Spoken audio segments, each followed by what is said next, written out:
10 ఏళ్ల తెలంగాణ మూడోసారి ఎన్నికల రణరంగానికి సిద్ధమవుతోంది. అధికార పార్టీ, ఉద్యమ పార్టీగా పేరుగాంచిన బీఆర్ఎస్, అప్పట్లో టీఆర్ఎస్ ప్రభుత్వానికి ఈ ఎన్నికలు సవాల్గా మారనున్నాయి. 2014, 2018 నాటి పరిస్థితులకు భిన్నమైన రాజకీయ పరిస్థితులు ఈనాడు ఉన్నాయి. అంతేకాదు, బీఆర్ఎస్ అగ్రనేత కేసీఆర్ ఇచ్చిన హామీలు ఎంతవరకు నెరవేర్చారు, చేసిన అభివృద్ధి ఏపాటిది, సంక్షేమ పథకాలు ఏ మేరకు అమలుకు నోచుకున్నాయి, దళిత బంధు ఎంతవరకు వచ్చింది, బీసీ బంధు బాటేమిటి, నీళ్లు, నిధులు, యువతకు ఉద్యోగాలు వగైరా మాటేమిటి, కరెంటు 24 గంటలు వస్తోందా, తెలంగాణ వస్తే ఉద్యోగాలు వస్తాయని ఆశించి ప్రాణాలను పణంగా పెట్టి ఉద్యమంలోకి దూకిన నిరుద్యోగులేమంటున్నారు? బీఆర్ఎస్ నేతల అవినీతిని ప్రశ్నిస్తున్న ప్రజలు ఈసారి ఎన్నికల్లో ఎలాంటి తీర్పు ఇవ్వబోతున్నారు? ఇది ఇవాల్టి రాజ్ న్యూస్ స్పెషల్ స్టోరీ. వ్యవసాయాన్ని స్థిరీకరిస్తామని హడావిడిగా నిర్మించిన ప్రాజెక్టుల వల్ల ఎన్ని లక్షల ఎకరాలకు నీళ్లందాయి. మూన్నాళ్లకే గండిపడి కుంగిపోతున్న కాళేశ్వరం బ్యారేజీలో జరిగిన అవినీతి ఎంత? ప్రాజెక్టులు కేసీఆర్ కుటుంబానికి, కాంట్రాక్టర్లకే ఏటీఎంగా మారిందనే విమర్శల సంగతేంటి? ఇలా ఎన్నో ప్రశ్నలు తెలంగాణ సమాజాన్ని పట్టిపీడిస్తున్నాయి. ఈ నేపథ్యంలో ఎన్నికల ప్రచారానికి వెళ్లిన బీఆర్ఎస్ అభ్యర్థులను హామీలు ఎందుకు అభివృద్ధి చేయలేదని జనం నిలదీయటాన్ని ఎలా చూడాలి? ఇంకా అభివృద్ధి పేరు మీద జరిగిన అవినీతి, అక్రమాలకు లెక్క పద్దు లేదు.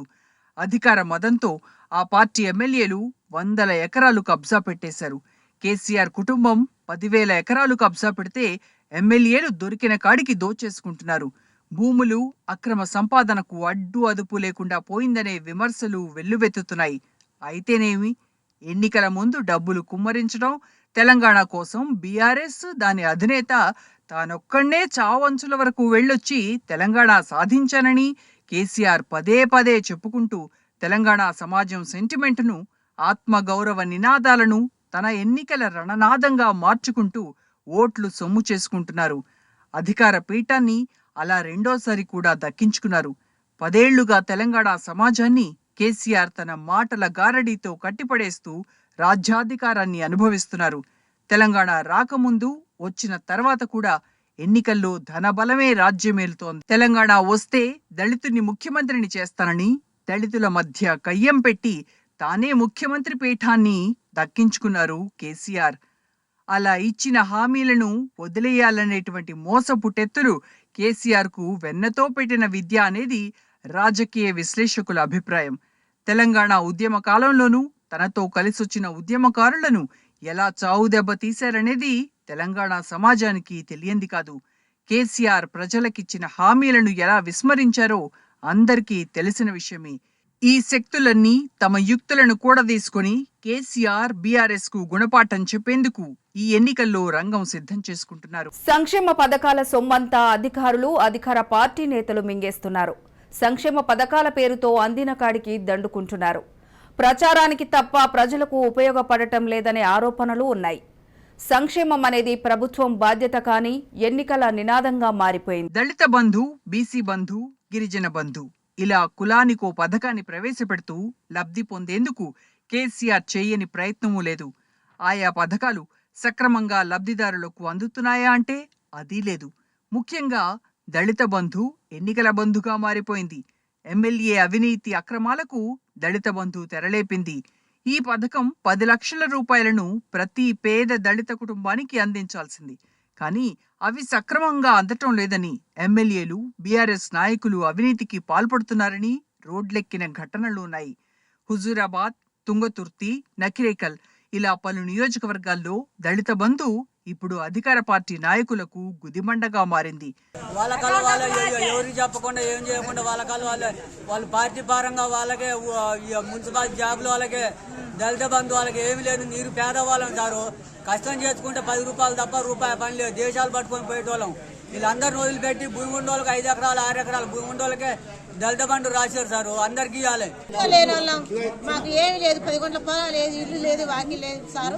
మరి మాకు మా సంస్థలకి ఇద్దాయా? ఉండోళ్ళకి ఇతర 3 ఎకరాలు 4 ఎకరాలు పొలం ఉండోళ్ళకి ఇతర వడ్డీల సడ్డీలకు ఇచ్చిన వాళ్ళకి ఇచ్చింది న్యాయమేనా సార్? మా గ్రామానికి 8 దళిత బంధు పథకాలు వచ్చినాయి. అవి వచ్చినవి అర్హులు అయిన వాళ్ళకి కాకుండా ఫస్ట్ విడతలో ఎవరు అర్హులు, ఎవరికి ఇవ్వాలి అనేది చూసుకొని ఇవ్వాలి. అసలు భూమి లేని వాళ్ళకి, ఇల్లు లేని వాళ్ళకి ఇవ్వకుండా ఎక్కువ పొలం పట్టా ఉన్న వాళ్ళకి, వాళ్ళు ఆర్థికంగా బలపడ్డ వాళ్ళకి ఇస్తారు. పేదలకి కేసీఆర్ గారు పెట్టిన దళిత బంధు పథకం ఫస్ట్ దళితుల కంటే అర్హులైన వాళ్ళకి ఇచ్చేయాలి. ఎన్నికల్లో ఆయా వర్గాల ఓట్లను గంపగుత్తగా కొల్లగొట్టడమే దళిత బంధు లక్ష్యంగా మారిందనే విమర్శలు ఉన్నాయి.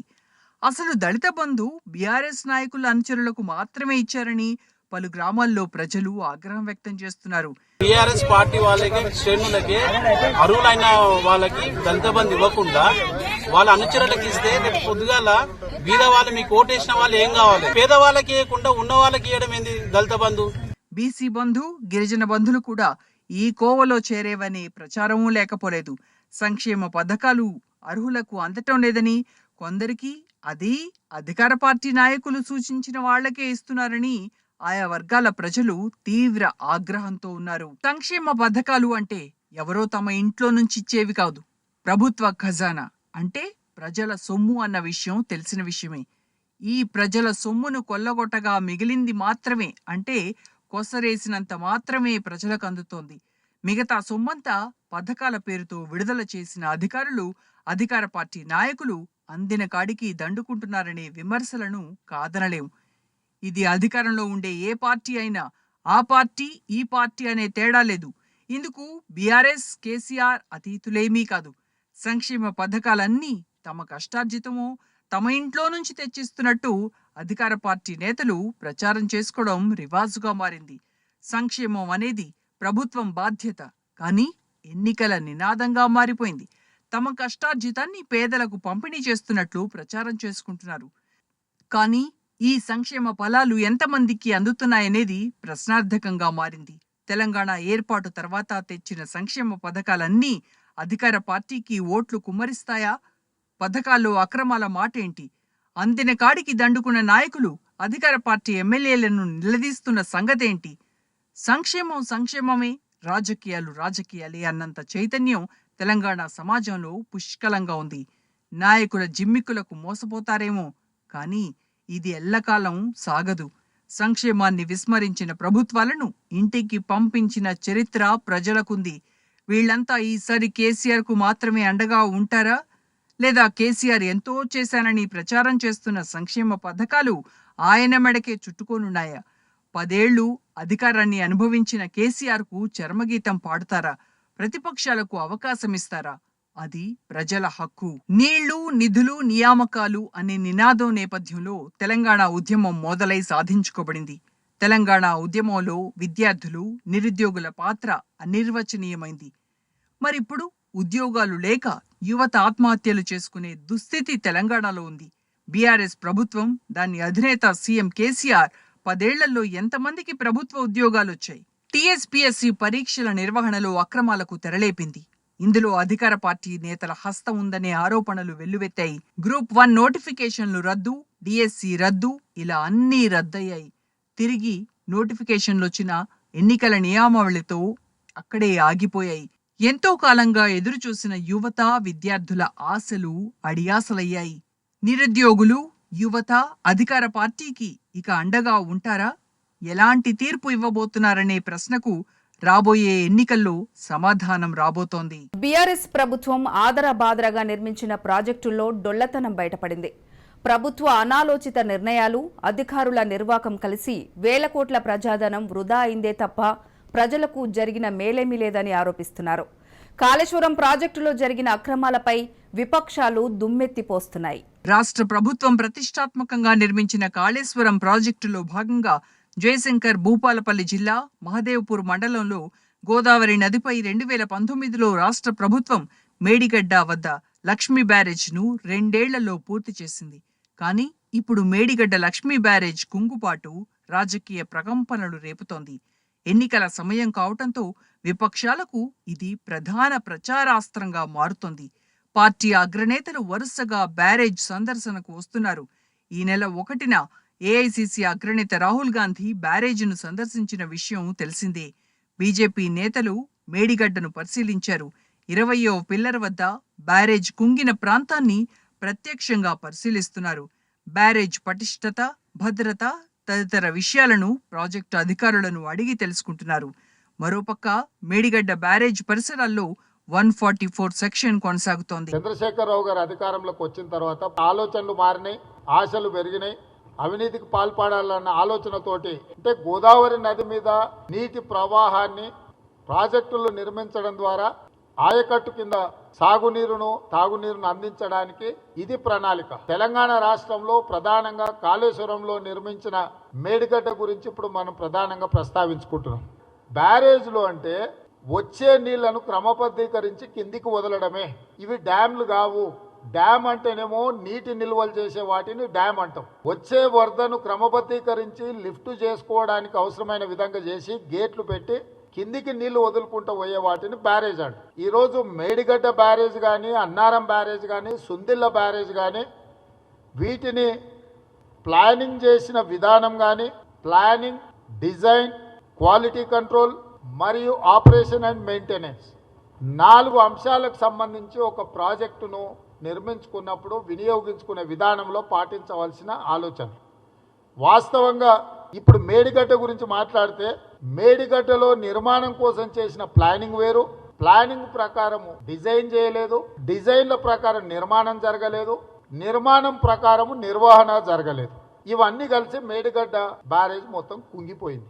కాళేశ్వరం ప్రాజెక్టుపై సిబిఐతో దర్యాప్తు చేయించాలని రాష్ట్రపతికి కాంగ్రెస్ లేఖ రాసింది. గత నెలలో రాష్ట్రంలో పర్యటించిన డ్యామ్ సేఫ్టీ అథారిటీ అధికారులు 20 అంశాలపై వివరణ కోరగా 11 అంశాలపైనే ప్రభుత్వం వివరణ ఇచ్చిందని తెలిపింది. వీటన్నింటినీ దృష్టిలో పెట్టుకుని సిబిఐ విచారణకు ఆదేశించాలని లేఖలో కోరింది. ప్రస్తుతం రాష్ట్రంలో అసెంబ్లీ ఎన్నికల నోటిఫికేషన్ వచ్చినందువల్ల ఈ విషయం ఎన్నికల నియమావళి పరిధిలో ఉందని లేఖలో పేర్కొంది. కాళేశ్వరం లిఫ్ట్ ఇరిగేషన్లో భాగమైన మేడిగడ్డ బ్యారేజ్ పిల్లర్లకు భారీ పగుళ్లు ఏర్పడ్డాయని, పిల్లర్లు కుంగిన ప్రాంతంలో వంతెన కూడా కుంగిందని తెలిపింది. అందులో ఉన్న నీటిని దిగువకు విడుదల చేశారని వివరించింది. వీటన్నింటినీ దృష్టిలో ఉంచుకుని సిబిఐ విచారణకు ఆదేశించాలని లేఖలో రాష్ట్రపతికి విజ్ఞప్తి చేసింది. ఈ ఘటనకు బాధ్యత వహిస్తూ ముఖ్యమంత్రి కేసీఆర్ రాజీనామా చేయాలని ప్రతిపక్షాలు డిమాండ్ చేస్తున్నాయి. ఈ ఘటనపై సిట్టింగ్ జడ్జి సహా సివిసితో సహా విచారణ జరిపించాలని కాంగ్రెస్ పేర్కొంది. సీఎం వైఖరి వల్ల కాళేశ్వరం విఫల ప్రాజెక్టుగా మారిందన్న భారతీయ జనతా పార్టీ వరుస ప్రమాదాలపై సమగ్ర విచారణ జరిపించాలని డిమాండ్ చేసింది. ఆ ప్రాజెక్టు నిర్మాణ సందర్భంలో దేశంలోనే ఇంజనీర్ల కంటే కూడా పెద్ద ఇంజనీర్ లాగా వాళ్ళ అనుభవానికంటే నా అనుభవం గొప్పదనే పద్ధతిలో మాట్లాడు. వాస్తవంగా పైల్ ఫౌండేషన్ అంటే దాన్ని అంటే హార్డ్ సాయిల్ వచ్చేంత వరకు బోర్లు వేసి డ్రిల్ చేసి వాటిలో కాంక్రీట్ నింపుకుంటూ వచ్చి పైకి వచ్చిన తర్వాత ఒక సిమెంట్ కాంక్రీట్ లాగా పెద్దది వేసి దాని మీద కట్టాలి. కానీ ఇక్కడ ఆ పైల్ ఫౌండేషన్ లేదని చెప్పి నిష్ఠాంతం చెప్తున్నారు. ఇసుక మీదే కట్టిరు. ఆ ఇసుక మీదనే కట్టినటువంటి ఆ పిల్లర్స్ ఆ ఇసుక రోజుంత నీళ్ళతోటి కొట్టుకుపోయి ఇవాళ ఈ ప్రాజెక్ట్ కూడా ఇవాళ ఈ బరాజు కూడా రేపు రిపేర్ కాకపోతే సంవత్సరాల తరబడి మళ్ళీ నీళ్ళు వచ్చే ఆస్కారం లేదు. ఇవాళ 100% దీనికి సంపూర్ణమైన బాధ్యత కేసీఆర్ది మాత్రమే. ఇలా కాళేశ్వరం అధోగతి పాలైందో, కాళేశ్వరం ప్రాజెక్టు ప్రమాదకర పరిస్థితిలో ఉందో దాన్ని గుర్తించడానికి, అక్కడ వాస్తవ విషయాలు తెలుసుకోవడానికి, అక్కడ జరిగినటువంటి నిర్లక్ష్యం విషయంలో తెలంగాణ సమాజానికి వాస్తవ విషయాలు చెప్పడానికి కేసీఆర్కు ఈ దేశంలో కాకుంటే ఇంకా పాకిస్తాన్, బంగ్లాదేశ్ ఇంకెక్కడ మంచి నిపుణులు ఉంటే పైసలు ఇచ్చి తెచ్చుకోను. మేము ఈ తెలంగాణ రాష్ట్రానికి సంబంధించిన నిపుణులను మేము తీసుకొని వస్తాం. వాస్తవాలతో తెలంగాణ సమాజం చెప్తాం. నీ దమ్ముందా సో సవాల్ స్వీకరించమని చెప్పు. కేసీఆర్ వస్తాడని నిపుణులు పట్టుకొని మేము వస్తాం భారతీయ జనతా పార్టీ తరఫున. వ్యవసాయ స్థిరీకరణే తెలంగాణ ప్రభుత్వ ధ్యేయమని ప్రాజెక్టులకు రూపకల్పన చేసిన ప్రభుత్వం అవినీతికి పెద్దపీటే వేసింది. 3 నాళ్లకే ప్రాజెక్టుల్లోని డొల్లతనం, అధికారుల నిర్లక్ష్యం, ప్రభుత్వ అనాలోచిత నిర్ణయాల దుష్ఫలితాలు వెలుగుచూశాయి. నిజాం కాలంలో స్వాతంత్రం వచ్చిన తొలినాళ్లలో నిర్మించిన నాగార్జున సాగర్, శ్రీరామ్ సాగర్, శ్రీశైలం తదితర ప్రాజెక్టులు ఇప్పటికీ చెక్కు చెదరలేదు. తెలంగాణ ప్రభుత్వం వచ్చిన తర్వాత ఆదరబాదరగా నిర్మించారు. ఇప్పటి వరకు లక్షల ఎకరాలకు నీరిచ్చామని ప్రభుత్వం చెప్పుకుంటున్నా అడపాదడపా తప్పితే ప్రభుత్వం లెక్కలు తప్పుల తడకలనేది వాస్తవంలో వెల్లడైంది. ప్రధానంగా అధికార పార్టీ నేతలు కేసీఆర్ కుటుంబానికి ఏటీఎంగా కాళేశ్వరం ప్రాజెక్టు మారిందనే విపక్ష నాయకులు ఆరోపిస్తున్నారు. మేడిగడ్డ బ్యారేజ్ కుంగిపోవడం, వేల కోట్ల ప్రజాధనం దుర్వినియోగం అయిందనేది తెలంగాణ ఎన్నికల వేళ హాట్ టాపిక్ గా మారింది. తెలంగాణలో ప్రభుత్వ పనితనానికి ప్రతిపక్షాల చిత్తశుద్ధికి మధ్య జరుగుతున్న ఎన్నికల సమరంపై ప్రజల ప్రయోజనార్థం రాజ్ న్యూస్ ప్రత్యేక కథనాలను అందిస్తోంది. మరో స్పెషల్ స్టోరీతో రాజ్ న్యూస్ మీ ముందుకొస్తోంది. కలుద్దాం.